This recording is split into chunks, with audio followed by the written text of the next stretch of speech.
আজি গণেশ চতুৰ্থী আৰু পুৱাৰ ভাগৰ পৰাই সমগ্ৰ দেশৰ বিভিন্ন প্ৰান্তত এক উখল মাখল পৰিৱেশে বিৰাজ কৰিছে। বৰ্তমান মই গুৱাহাটী মহানগৰীৰ লতাশিলত উপস্থিত আছোঁ আৰু লতাশিলৰ গণেশ মন্দিৰ ভাগতো বৰ্তমান সময়ত এক উখল মাখল তথা আধ্যাত্মিক পৰিৱেশে বিৰাজ কৰা পৰিলক্ষিত হৈছে। পুৱাৰ ভাগৰ পৰাই এক লানি নিচিগা সোঁত ভক্তসকলে আহি ভিৰ কৰিছেহি এই মন্দিৰ ভাগত। আমি পৰিৱেশ দেখুৱাম প্ৰতিদিন টাইমৰ দৰ্শকসকলক। আজি যিহেতুকে গণেশ চতুৰ্থী আৰু এনেদৰে পুৱাৰ ভাগৰ পৰাই ভক্তসকল আহিছে। আমি বিদ্যুৎ কুকিল বৰা আছে, তেখেতে সামগ্ৰিক দৃশ্যাংশ দেখুৱাইছে। এনেদৰে এক আধ্যাত্মিক পৰিৱেশে বিৰাজ কৰা পৰিলক্ষিত হৈছে। আমি পৰিৱেশটো দেখুৱাইছোঁ। পুৱাৰ ভাগতে সকলো আহিছে, সকলোৱে ধূপ ধূনা নৈবেদ্য লৈ গণপতিৰ শ্ৰীচৰণত সকলোৱে আশীষ লৈছে আৰু লোকবিশ্বাস আছে যে আজিৰ দিনটোত যদি গণপতিৰ শ্ৰীচৰণত সেৱা লয় সেই আশাই পূৰ্ণ হয় আৰু সেই আশাকে সৰুগত কৰি এনেদৰে মহানগৰীৰ বিভিন্ন প্ৰান্তৰ পৰা ভক্তসকল আহি তেখেতসকলে এনেদৰে ভিৰ কৰা পৰিলক্ষিত হৈছে। আমি দেখুৱাইছোঁ এনেদৰে চাকি বন্তি, তাৰোপৰি এনেদৰে শাৰী শাৰীকৈ আপোনালোকে দেখিছে এক লানি নিচিগা সোঁত মহানগৰীৰ বিভিন্ন প্ৰান্তৰ পৰা ভক্তসকল আহিছে। অগণন ভক্তে আহি ভিৰ কৰা পৰিলক্ষিত হৈছে।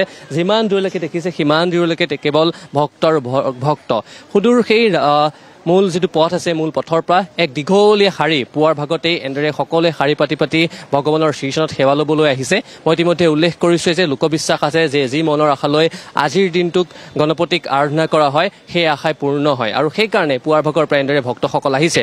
আৰু পূজাৰ সময় হৈছে পুৱা 11:05 বিয়লি 1:40 এই পূজা চলিব। তাৰ প্ৰাকখনতে এনেদৰে আমি দেখিবলৈ যত্ন কৰিছোঁ ভক্তসকল আহি ভিৰ কৰা পৰিলক্ষিত হৈছে আৰু খুব সুন্দৰকৈ বৰ্তমান সময়ত মন্দিৰ ভাগো সজাই পৰাই তোলা হৈছে। সেই দৃশ্যাংশ আমি প্ৰতিদিন টাইমৰ দৰ্শকসকলক দেখুৱাম।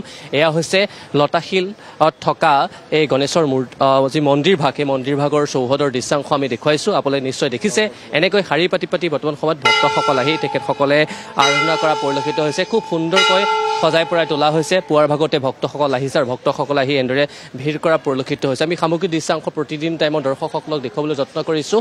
এনেদৰে বিভিন্ন প্ৰান্তৰ পৰা ভক্তসকল আহি ভিৰ কৰা পৰিলক্ষিত হৈছে আৰু ভক্তসকল আছে, মই তেওঁলোকৰ সৈতেও কথা পাতিবলৈ চেষ্টা কৰিম। এনেদৰে বিভিন্ন প্ৰান্তৰ পৰা ভক্তসকল আহি ভিৰ কৰা পৰিলক্ষিত হৈছে। মই ইতিমধ্যে উল্লেখ কৰিছোঁৱেই আজিৰ দিনটো খুবেই এটা পবিত্ৰ দিন। আজিৰ এই দিনটোত যিসকলে ভগৱানৰ শ্ৰীচৰণত বিশেষকৈ গণপতিৰ শ্ৰীচৰণত আশীষ লয় সেই আশাই পূৰ্ণ হয় আৰু আমি দেখুৱাইছোঁ এনেদৰে পুৱাৰ ভাগৰ পৰাই সকলোৱে শাৰী পাতি গণপতিৰ শ্ৰীচৰণত আশীষ ল'বলৈ এনেদৰে ভিৰ কৰা পৰিলক্ষিত হৈছে। ভক্তসকল আছে, মই তেওঁলোকৰ সৈতেও কিছু কথা পাতিবলৈ চেষ্টা কৰিম। আপুনি ইতিমধ্যে কৈছোঁ বিভিন্ন প্ৰান্তৰ পৰা ভক্তসকল আহি ভিৰ কৰা পৰিলক্ষিত হৈছে। আমি যদি সম্ভৱ হয় কিছু দূৰ আগুৱাই যাবলৈ চেষ্টা কৰিম। আপুনি নিশ্চয় দেখিছে এনেদৰে যি মূল মন্দিৰ ভাগ আছে, মূল মন্দিৰ ভাগ খুব সুন্দৰকৈ সজাই পৰাই তোলা হৈছে। তাৰোপৰি এনেদৰে পুৱাৰ ভাগৰ পৰাই ভক্তসকল আহি ভিৰ কৰা পৰিলক্ষিত হৈছে। মই ভক্তসকলৰ কাষলৈ যাম, কথা পাতিবলৈ চেষ্টা কৰিম। মই বাইদেউৰ কাষলৈ আহিছোঁ, দেখিছোঁ পুৱাৰ ভাগতে এনেদৰে শাৰী পাতি ভগৱানৰ শ্ৰীচৰণত আশীষ লৈছে। কি মনৰ আশা লৈ আহিছে? মনৰ মানে ভাল, নিজৰ লগতে ৰাইজৰো ভাল হওক সেই বুলিয়ে আহিছোঁ আৰু। এইবাৰ নে ইয়াৰ আগতো আহিছে? আহি থাকোঁ, মই ওচৰতে থাকোঁ, আহিয়ে থাকোঁ বাবাৰ ওচৰত। কেনেকুৱা লাগে বাৰু? বহুত ভাল লাগে, শান্তি লাগে আৰু বাবাৰ ওচৰত আহি। হয়, পুৱাৰ ভাগৰ পৰাই বহুত দেৰি হ'ল, মন্দিৰ পূজা নোখোলাৰ পৰা আৰম্ভ লাইনত আছোঁ, এতিয়া আহিছোঁ বাবাৰ ওচৰলৈ। হয়, এনেদৰে বিভিন্ন প্ৰান্তৰ পৰা ভক্তসকল আহি ভিৰ কৰিছে আৰু উদ্যোক্তাও আছে। মই তেওঁলোকৰ কাষলৈ যাবলৈ চেষ্টা কৰিম। পূজা সমিতিৰ আছে, তেওঁলোকৰ কাষলৈ যাবলৈ চেষ্টা কৰিম। মই আপোনাৰ কাষলৈ আহিছোঁ। পূজাভাগ দেখিছোঁ বিভিন্ন প্ৰান্তৰ পৰা ভক্তসকল আহিছে। কেতিয়াৰ পৰা আপোনালোকে পূজাভাগ এনেকৈ আয়োজন কৰে? এইটো 80 দশকৰ পিছৰ পৰা হৈছে। তেতিয়া সৰু মন্দিৰ আছিল আমাৰ ইয়াত। তাৰ মূল প্ৰতিষ্ঠাতা হৈছে হলিৰাম দাস কন্দুৰাকা, যাৰ আৱৰ্ষৰ মূৰ্তি ইয়াতে আছে। তেখেতৰ দিনতে প্ৰতিষ্ঠা হয় এইটো। তাৰপিছত আপোনাৰ পুনৰ নিৰ্মাণ কৰা হয় 2005 চনৰ 21 জানুৱাৰী। আজিৰ দিনটো হৈছে সৌভাগ্য চতুৰ্থী, গণেশ প্ৰভুৰ পুনৰ জন্ম। আৰু এই পূজাভাগ কৰিছিল লোকমান্য তিলকৰ দিনত। এই পূজাভাগ হৈছিল ব্ৰিটিছক ভাৰতবৰ্ষৰ বুকুৰ পৰা খেদোৱাৰ কাৰণে। তাতে সেই পূজাভাগতেই আপোনাৰ কেনেকৈ ব্ৰিটিছক খেদোৱা হ'ব পৰিকল্পনা ৰচনা হৈছিল। সেইমতে তাত ঝান্সী ৰাণীও আহিছিল তাত। সেই মৰ্মে এই পূজাভাগ গোটেই ভাৰতবৰ্ষত পালন কৰা হয়। কিন্তু আমাৰ হৈছে কি, মাঘ মাহত আমাৰ বৰদা চতুৰ্থী, যি সৰস্বতী পূজাৰ আগত, আৰু এইটো হৈছে বিশ্বকৰ্মা পূজাৰ আগত সৌভাগ্য চতুৰ্থী, পুনৰ জনম, গণেশৰ পুনৰ জনম। কিন্তু আজি অগণন ভক্ত আহিছে। ভক্তৰ কাৰণে আমি 3000 লিটাৰৰ গাখীৰৰ ভোগ আৰু 10,000 মানুহৰ আপ্যায়নৰ ব্যৱস্থা কৰিছোঁ। আৰু ইয়াত আজিৰ দিনটোত সুখ শান্তি সমৃদ্ধি আৰু হওক সকলোৱে, যিসকলে শৰাই ভোগ আগবঢ়াইছে তেখেতসকলৰ মংগল কামনা কৰিছোঁ।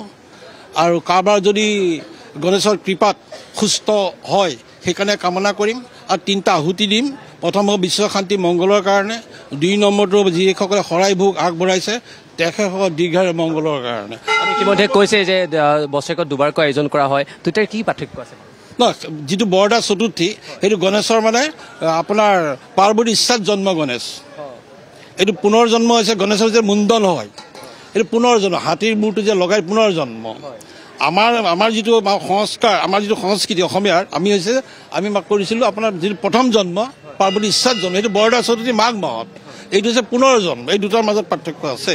পুনৰ জন্মটো মহাৰাষ্ট্ৰৰ পৰা আৰম্ভ হৈছে, এইটো লোকমান্য তিলকৰ দিনৰ পৰা হৈছে ব্ৰিটিছক খেদোৱাৰ কাৰণে। এইটো আমি 2 ভাগ কৰোঁ, গতিকে মাঘতো পাতোঁ আৰু আপোনাৰ ভাদ মাহতো পাতোঁ। এইটো ভাদত পাতোঁ। আজিৰ দিনটোত মই সকলোৰে মানে শুভকামনা মংগল কৰিছোঁ। গণেশপুৰে যেন সকলোকে মানে দীৰ্ঘায়ু কৃপা কৰে, সকলোৰে দিন ভাল হয়, মানে বিদ্যাৰ্থীক মানে বিদ্যাদান কৰক, যাৰ মানে দুখীক সুখী কৰক। আৰু কোন প্ৰান্তৰ পৰা ভক্তসকল আহিছে? গুৱাহাটী বিভিন্ন প্ৰান্তৰ পৰা আহিছে ইয়াত, তেখেতসকলক মই সঁচাকৈ গণেশপুৰ মই প্ৰাৰ্থনা কৰিছোঁ, সুখ সমৃদ্ধি বাঢ়ক, তেওঁলোকৰ উত্তৰণ হওক, সেয়ে কামনা কৰিছোঁ। ধন্যবাদ থাকিল। যদি সম্ভৱে ভিতৰ ভাগলৈ যাবলৈ চেষ্টা কৰিম। আৰু তাৰোপৰি প্ৰসাদ দি থকাৰ ব্যৱস্থা কৰিছে। আমি দেখুৱাইছোঁ যিসকল ভক্তই শ্ৰীচৰণত সেৱা ল'লে গণপতিৰ, তাৰপিছত এনেদৰে ভক্তসকলক তেখেতসকলে লাডু, তাৰোপৰি বুনিয়াৰ লাড়ু এনেদৰে দিয়াৰ ব্যৱস্থা কৰিছে, তাত প্ৰসাদৰ ব্যৱস্থা কৰিছে। আমি ভিতৰ ভাগলৈ যাম, যিহেতুকে পুৱাৰ ভাগৰ পৰা এনেদৰে লানি নিচিকা সোঁত দেখিবলৈ পোৱা গৈছে। মহানগৰীৰ বিভিন্ন প্ৰান্তৰ পৰা অগণন ভক্তই আহি ভিৰ কৰিছে। যিহেতুকে গণেশ চতুৰ্থী আৰু ভাদ মাহৰ শুক্লপক্ষৰ চতুৰ্থ তিথিত এই যিটো পূজাভাগ, এই পূজাভাগ কৰা হয়। আমি পৰিৱেশটো দেখুৱাইছোঁ, ভিতৰ ভাগলৈ যাবলৈ চেষ্টা কৰিম, যিহেতুকে পূজা চলি থকা পৰিলক্ষিত হৈছে আৰু অগণন ভক্তসকল আহিছে। আমি ভিডিঅ' জাৰ্নেলিষ্ট কুকিল বৰা আছে, তেখেতৰ সহযোগত সামগ্ৰী দৃশ্যাংশ দেখুৱাই আছোঁ। এই ভাগে হৈছে লতাশিল স্থিত যিভাগ মন্দিৰ, সেই মন্দিৰ ভাগৰ দৃশ্যাংশ। কিছুদূৰ আমি আগুৱাই গ'লে যি মূল মন্দিৰ ভাগ, বৰ প্ৰতিমা আছে, আমি প্ৰতিমা দেখিবলৈ পাম আৰু প্ৰটিন টাইমৰ দৰ্শক দেখুৱাবলৈ যত্ন কৰিম। আৰু এয়াই হৈছে আমি প্ৰটিন টাইমৰ দৰ্শকসকলক দেখুৱাইছোঁ। এনেদৰে পুৱাৰ ভাগৰ পৰাই অগণন ভক্তই তেখেতসকলে শাৰী পাতি আহি তেখেতসকলে গণপতিৰ শ্ৰীচৰণত আশীষ লৈছে। খুব এক দেখিবলৈ পোৱা গৈছে, আধ্যাত্মিক পৰিৱেশে বিৰাজ কৰিছে।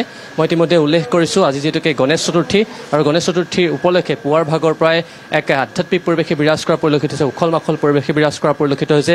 সমগ্ৰ দেশজুৰি আজিৰ দিনটোত যিহেতুকে গণেশ চতুৰ্থী উদযাপন কৰা হৈছে আৰু গুৱাহাটী মহানগৰীতো এনেদৰে বিভিন্ন যি মঠ মন্দিৰ আছে, বিশেষকৈ গণপতিৰ যি মন্দিৰ আছে, গণেশৰ মন্দিৰসমূহত এনেদৰে পূজা আৰাধনা চলি থকা পৰিলক্ষিত হৈছে। আৰু আপোনালোকে নিশ্চয় দেখিছে এনেদৰে পুৱাৰ ভাগত যিহেতুকে ভক্তসকলে কৰিছোঁ। শচীন শ্যামন্ত বৰা আমাক পোনপটীয়াকৈ পৰিৱেশ দেখুওৱাৰ বাবে। अष्टविनायक नमो नमः गणपति बाप्पा मोरया।